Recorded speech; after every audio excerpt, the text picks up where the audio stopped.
로마서 5장 12절에서 19절의 말씀, 우리 함께 읽으실 때 살아계신 하나님의 음성으로 들으시길 바랍니다. 같이 읽겠습니다. 그러므로 한 사람으로 말미암아 죄가 세상에 들어오고 죄로 말미암아 사망이 들어왔나니 이와 같이 모든 사람이 죄를 지었으므로 사망이 모든 사람에게 이르렀느니라. 죄가 율법이 있기 전에도 세상에 있었으나 율법이 없었을 때에는 죄를 죄로 여기지 아니하였느니라. 그러나 아담으로부터 모세까지 아담의 범죄와 같은 죄를 짓지 아니한 자들까지도 사망의 왕노릇하였나니 아담은 오실 자의 모형이라. 그러나 이 은사는 그 범죄와 같지 아니하니 곧 한 사람의 범죄를 인하여 많은 사람이 죽었은즉 또 하나님의 은혜와 또한 한 사람 예수 그리스도의 은혜로 말미암은 선물은 많은 사람에게 넘쳤느니라. 또 이 선물은 범죄한 한 사람으로 말미암은 것과 같지 아니하니 심판은 한 사람으로 말미암아 정죄에 이르렀으나 은사는 많은 범죄로 말미암아 의롭다 하심에 이름이니라. 한 사람의 범죄로 말미암아 사망이 그 한 사람을 통하여 왕노릇하였은즉 또 은혜와 그의 선물을 넘치게 받는 자들은 한 분 예수 그리스도를 통하여 생명 안에서 왕노릇하리로다. 그런즉 한 범죄로 많은 사람이 정죄에 이른 것 같이 한 의로운 행위로 말미암아 많은 사람이 의롭다 하심을 받아 생명에 이르렀느니라. 한 사람이 순종하지 아니함으로 많은 사람이 죄인 된 것 같이 한 사람이 순종함으로 많은 사람이 의인이 되리라. 아멘. 하나님은 사람에게 관심이 많으십니다. 세상을 창조하신 이유도, 예수님을 이 땅에 보내주신 이유도 사람을 사랑하시고 구원하시기 위한 목적이었습니다.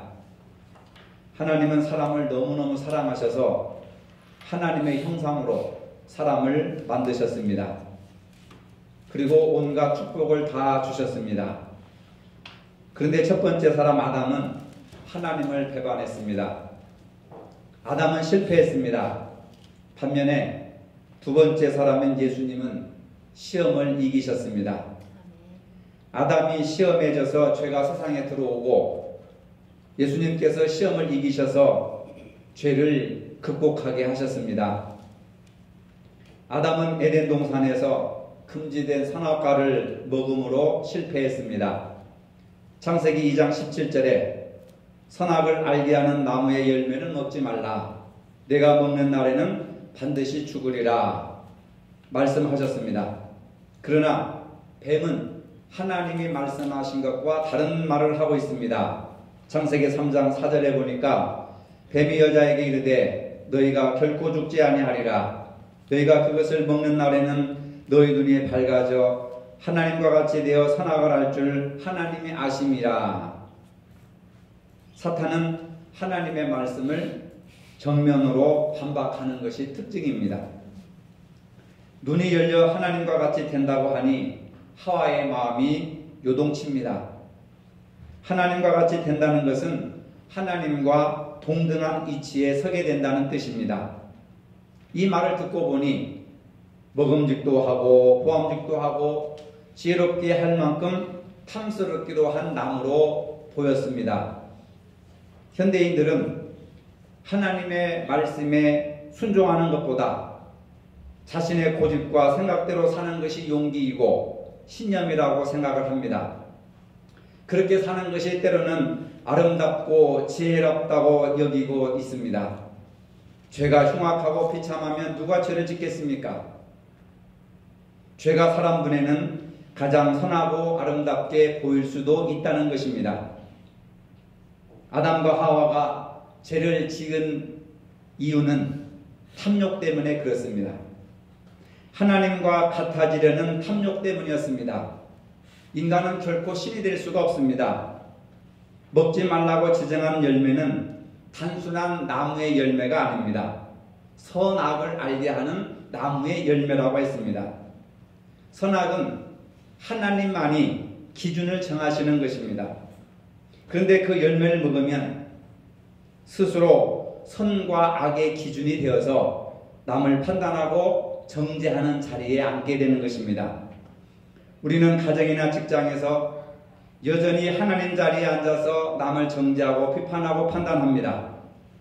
선악의 기준을 자신이 정하고 그리고 남을 판단하는 것입니다.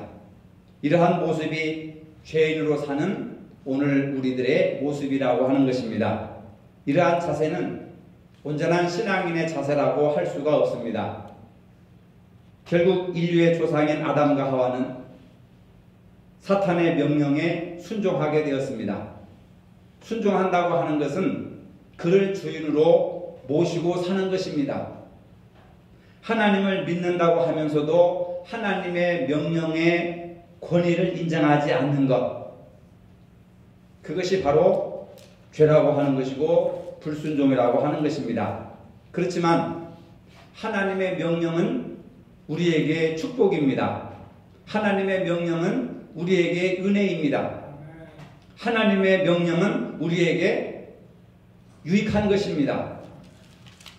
지금 당장 그 말씀이 내 마음에 들지 않아도 하나님의 말씀대로 순종하면 손해보는 것 같다 하더라도 그것을 순종하고 나면 그게 축복입니다.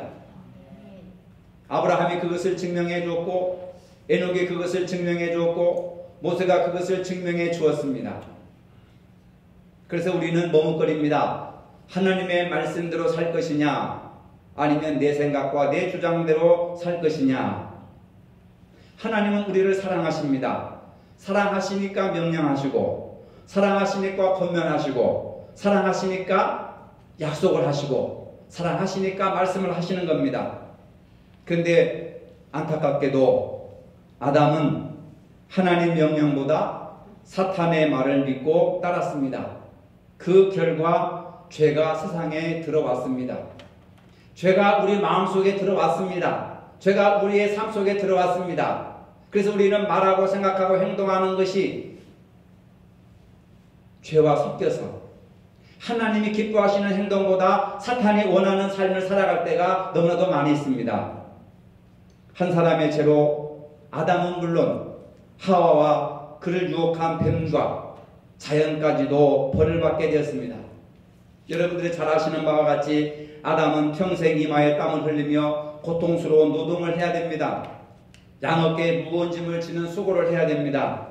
아내는 해산하는 고통을 겪어야 하고 평생 남편을 사모하며 남편의 다스림을 받아야 된다고 하나님께서 말씀하셨습니다. 땅은 엉겅퀴와 가시를 내야 되고 뱀은 다른 짐승보다 더 큰 저주를 받아서 배로 다니고 종신토록 흙을 먹고 살아야 한다는 것입니다.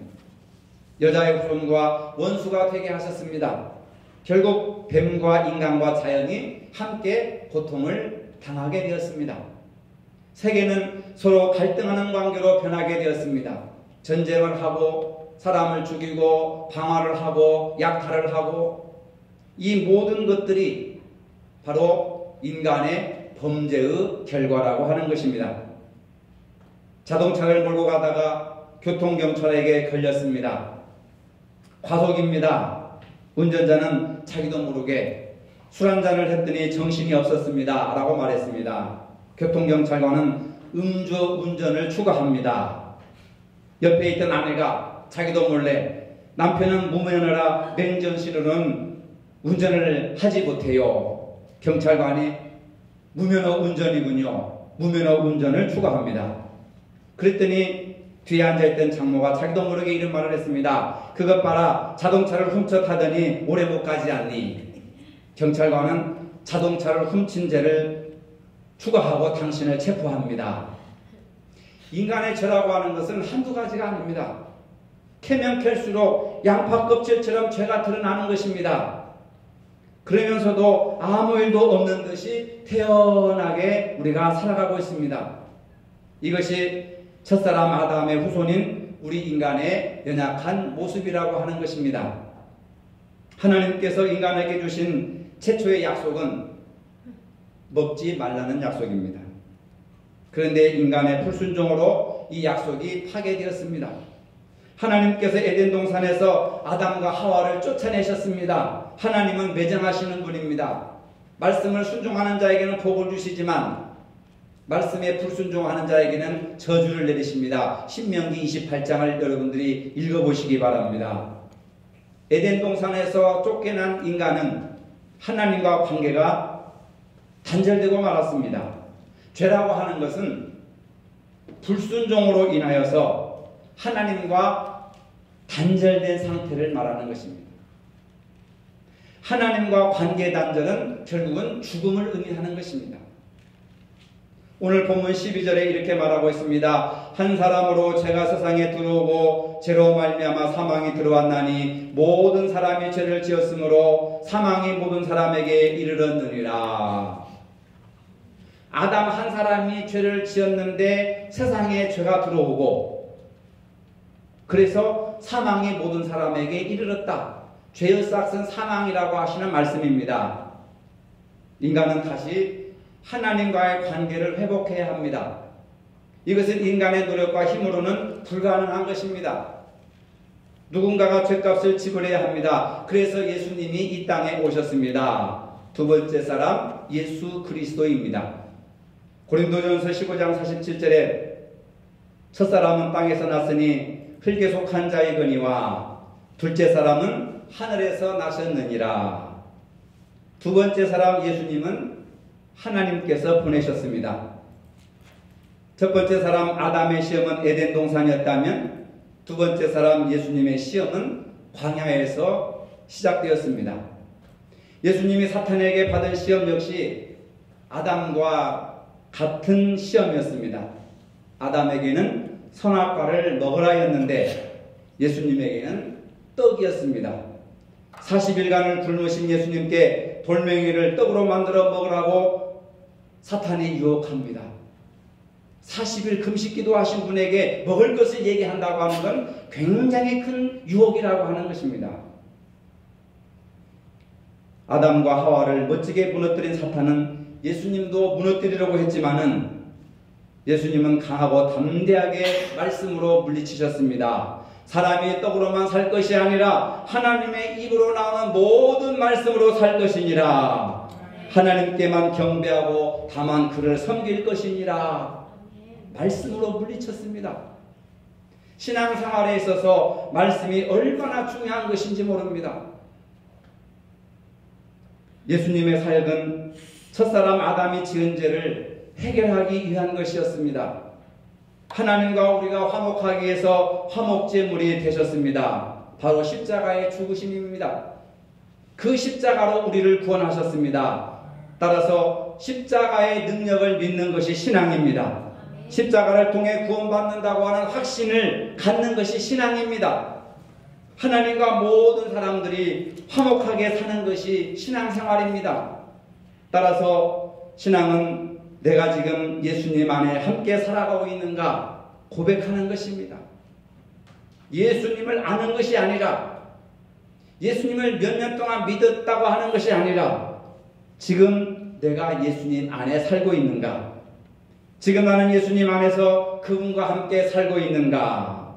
나는 날마다 기도하며 그분에게 상의하고 있는가? 나는 날마다 어떤 크고 작은 문제가 있을 때 주님 앞에 묻고 주님 의논하면서 그 명령을 따라 살아가고 있는가?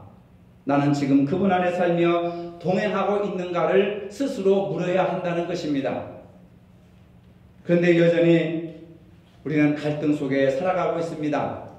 탐욕이 있고 욕망이 있고 사치가 있고 싸움이 내 안에서 끊어지질 않습니다.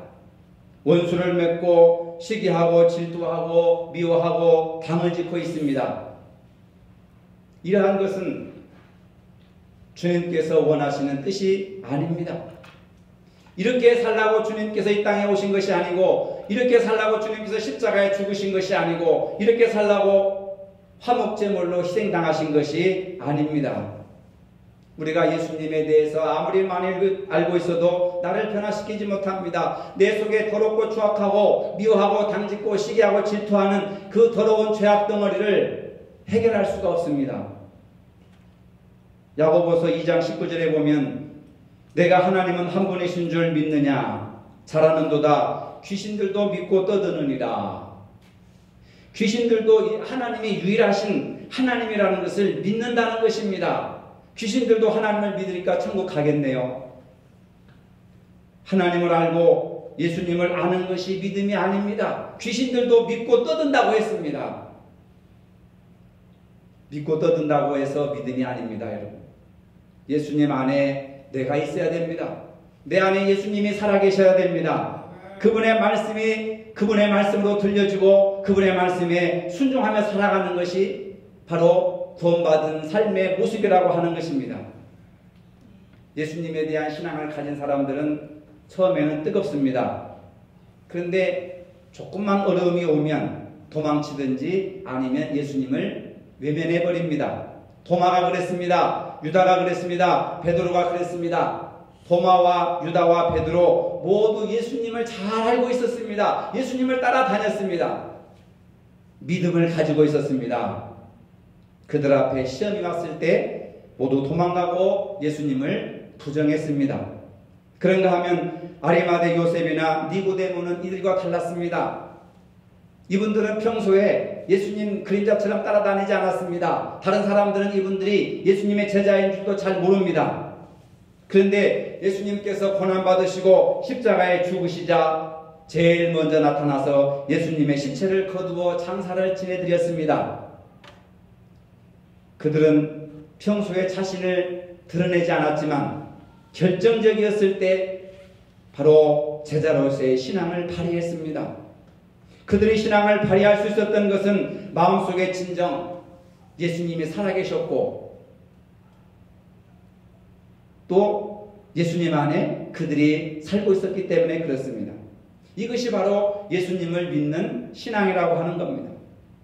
오늘 우리는 교회를 통하여서 신앙생활을 하고 있습니다. 교회를 다니면 신앙생활을 한다는 걸로 이렇게 연관을 짓습니다. 물론 틀리는 말은 아닙니다. 그런데 우리는 교회 건물이나 예산이나 숫자에 더 큰 관심을 가지고 있습니다.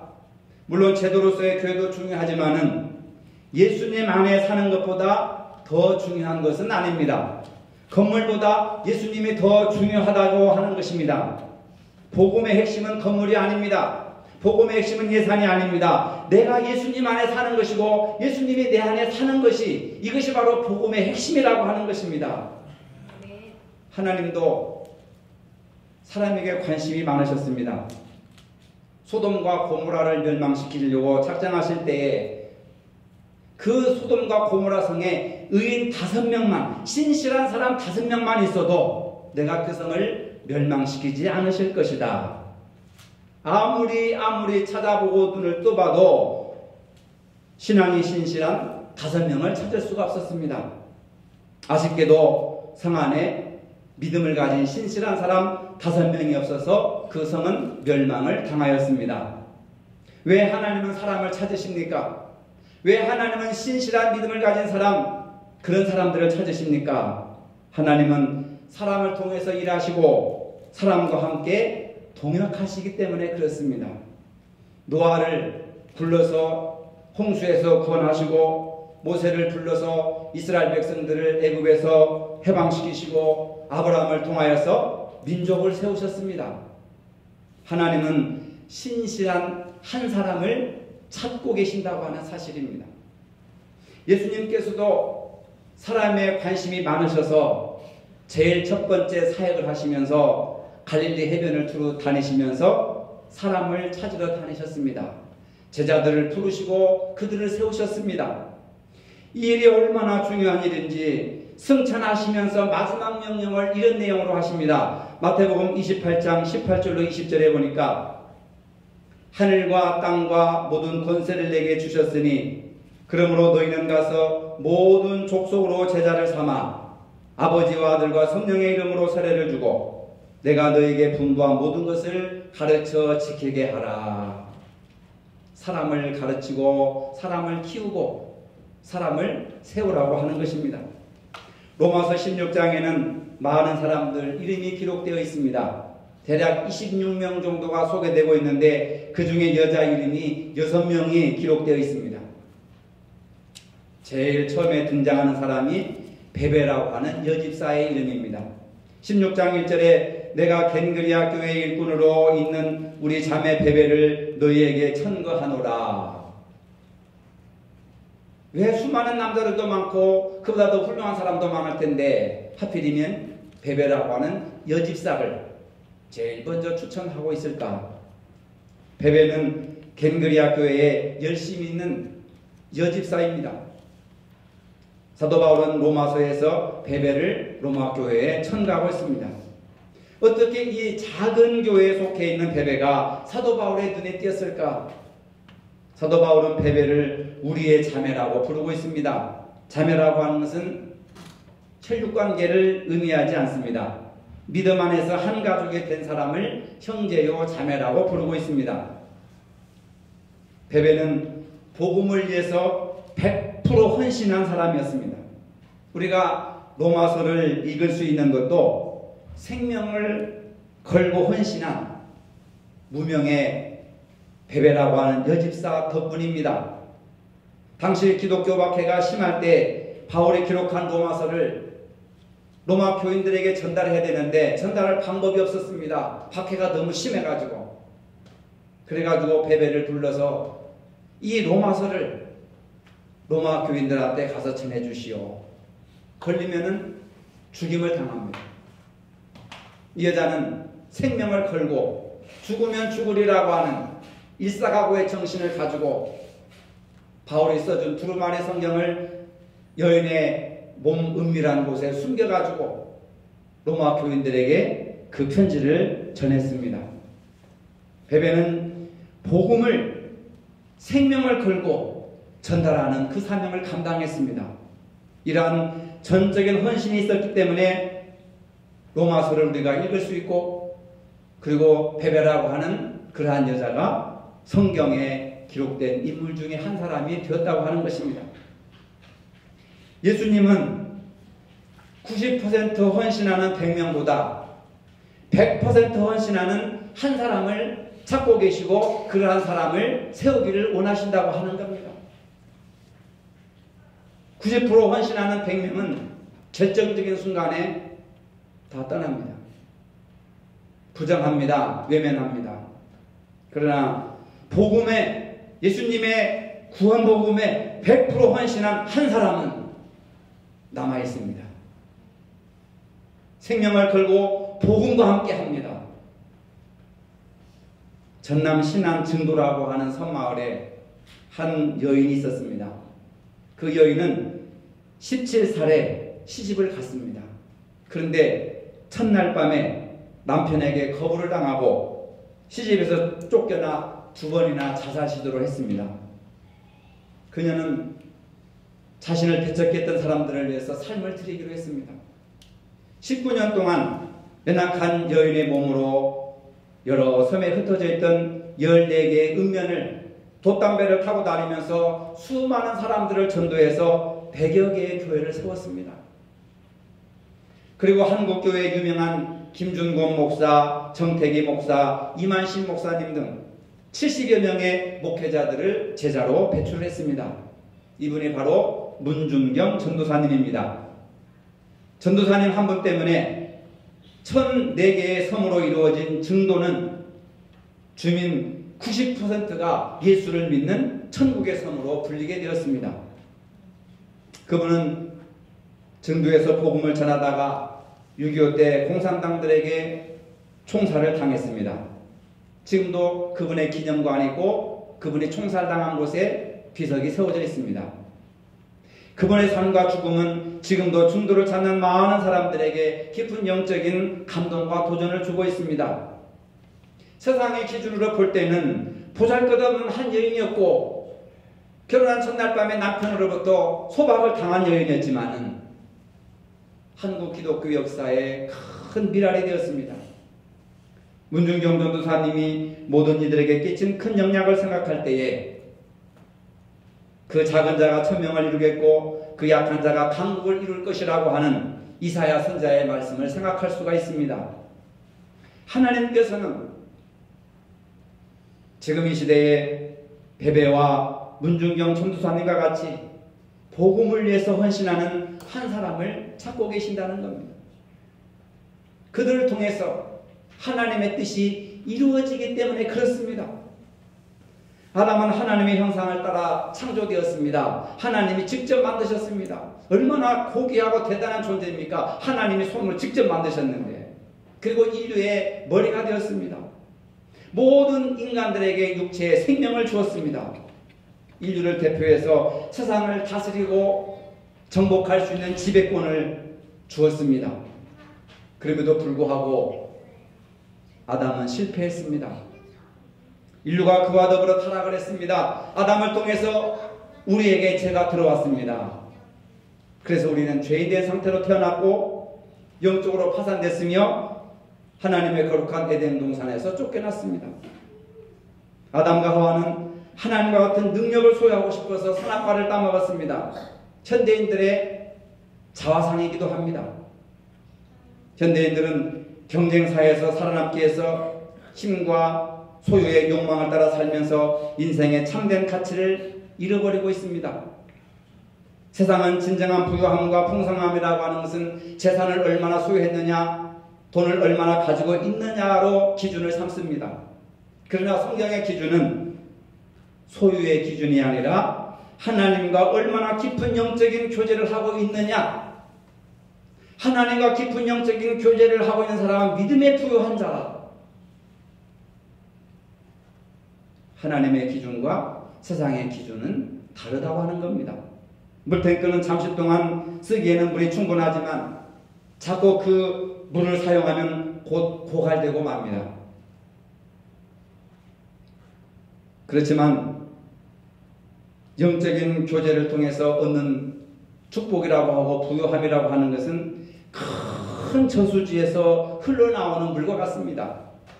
끊임없이 지속되고 흘러넘쳐서 남에게까지 선한 영향력, 선한 풍부함을 나누어주는 것이 바로 물탱크에서 물을 받아 쓰는 사람이 아니라 큰 저수지의 물길에서 물을 받아 쓰는 사람.